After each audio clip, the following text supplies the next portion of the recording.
A gente precisa conversar sobre essa história que eu nunca tinha ouvido falar na minha vida. Oi, aqui é a Thaís e a gente vai conversar sobre Ela e o Seu Gato, que foi uma história que eu descobri por acaso, andando ali pelo Goodreads, dando uma olhadinha em livros que são asiáticos, e eu acabei encontrando esse livro. E na verdade, esse livro é uma adaptação de um anime que saiu um mangá dele também. O mangá, ele foi publicado no Brasil e se chama Ela e Seu Gato. O livro, por outro lado, não. Mas pelo que eu vi, ele mostra a história de uma das mulheres que é mostrada no livro que eu li. Ficou um pouco confuso, mas eu espero que você entenda. Enfim, Ela e Seu Gato vai contar a história de uma mulher que encontra um gato.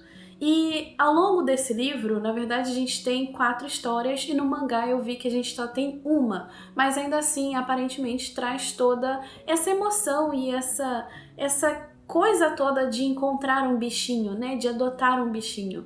E foi uma história muito bonita que eu li muito rápido, mas eu tenho alguns adendos sobre essa história também. Ao longo dessa história a gente vai vendo o relacionamento dessa humana com o gatinho, que é o Chobi, e a gente vai ver o quanto esse bichinho muda a vida dela, o quanto esse bichinho muda a perspectiva dela ver o mundo. E eu quero focar aqui nessa primeira história do livro, porque é a primeira história do mangá também, eu não vou te dar nenhum spoiler, mas o livro em si, o em inglês, ele traz essa perspectiva de outras personagens, também mulheres, que encontram um animalzinho e adota ele. E foi muito bonito ver como isso tudo acontece, porque no primeiro momento a gente vê essa humana e ela tá enfrentando ali alguns problemas em relação à sociedade, em relação a expectativas, em relação a casamento, a relacionamento com a mãe, com a amiga, e ela não sabe exatamente o que fazer, e aí é nesse momento que surge esse gatinho que ela encontra ali num dia chuvoso, e a gente vê também os pensamentos desse bichinho, a gente entende o que ele tá pensando, o que ele tá falando, e é muito bonitinho de ver. Mas assim, é uma história que ao mesmo tempo ela é muito simples, né? Porque a gente tem esse encontro de um humano com seu animal, mas é muito profunda porque a gente percebe que os dois estavam solitários ali nesse mundo e eles se encontram e é uma forma de um ajudar ao outro. E assim, eu tenho medo de ficar repetindo as coisas que eu tô falando porque é um livro muito curtinho, pelo menos o mangá, pelo que eu vi, ele também é curtinho, mas o livro em si, apesar de ter 4 histórias, ele é bem curtinho, então se você lê em inglês, eu acho que é uma ótima oportunidade, se não, tem um mangá para você ler em português, mas é muito bonito porque ele vai falar sobre solidão, sobre perdas, sobre luto também, então são vários sentimentos ali juntos que vai fazer com que essa conexão com o bichinho seja ainda maior. Porém, é curioso que o livro, o mangá e o anime, eles foram escritos por um homem. E quando eu tava lendo, eu falei, nossa, mas é uma história muito bonita, é uma história muito interessante, é uma história que fala sobre muitos sentimentos, mas pelo olhar masculino da mulher, entendeu? Então é interessante ver que isso também é bom pra gente ter essas nuances em relação à sociedade, né?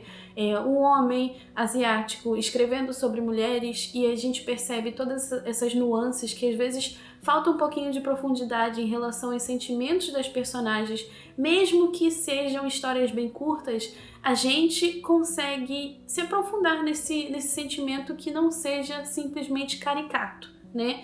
E isso em alguns momentos acaba acontecendo. Eu acho que esse é o único adendo que eu tenho para essa história, que se ela tivesse sido escrita por uma mulher, teria sido muito mais profunda e muito mais interessante pela perspectiva da mulher aqui, entendeu? Então é uma história muito bonita que fala sobre sentimentos, sobre amar, sobre solidão, sobre se encontrar, sobre 2 seres solitários se encontrar nesse mundo, um que estava abandonado, um outro que também estava abandonado, mas era um ser humano.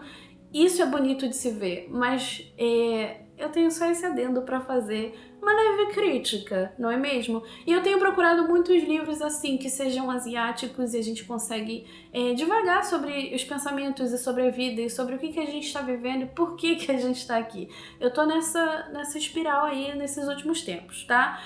Esse desenho que você viu eu fazendo ao longo desse vídeo, ele foi um desenho que eu fiz como esboço, porque eu vou pintar em aquarela. Não vou conseguir pegar ali o papel para te mostrar, mas eu vou fazer uma aquarela para dar de presente para uma amiga que perdeu seu gatinho recentemente. Então, essa foi meio que uma homenagem pra ele também, que de certa forma me mudou. É isso, eu espero que você tenha gostado desse vídeo. Eu sei que talvez eu tenha me repetido um pouquinho sobre o livro em si, mas é porque ele é muito curtinho. Eu vou deixar o link do mangá aqui pra você dar uma olhada. Se você ler em inglês, tem o livro com as 4 histórias e elas são bem bonitas também. E tem um anime que eu quero assistir em breve. Se você já ouviu falar, me conta aqui nos comentários. Se você tem outras histórias sobre bichinhos e seres humanos, me conta aqui também que eu quero muito saber. E se inscreve aqui no canal pra gente continuar falando sobre livros. A gente se vê no próximo vídeo. Super beijo e tchau, tchau!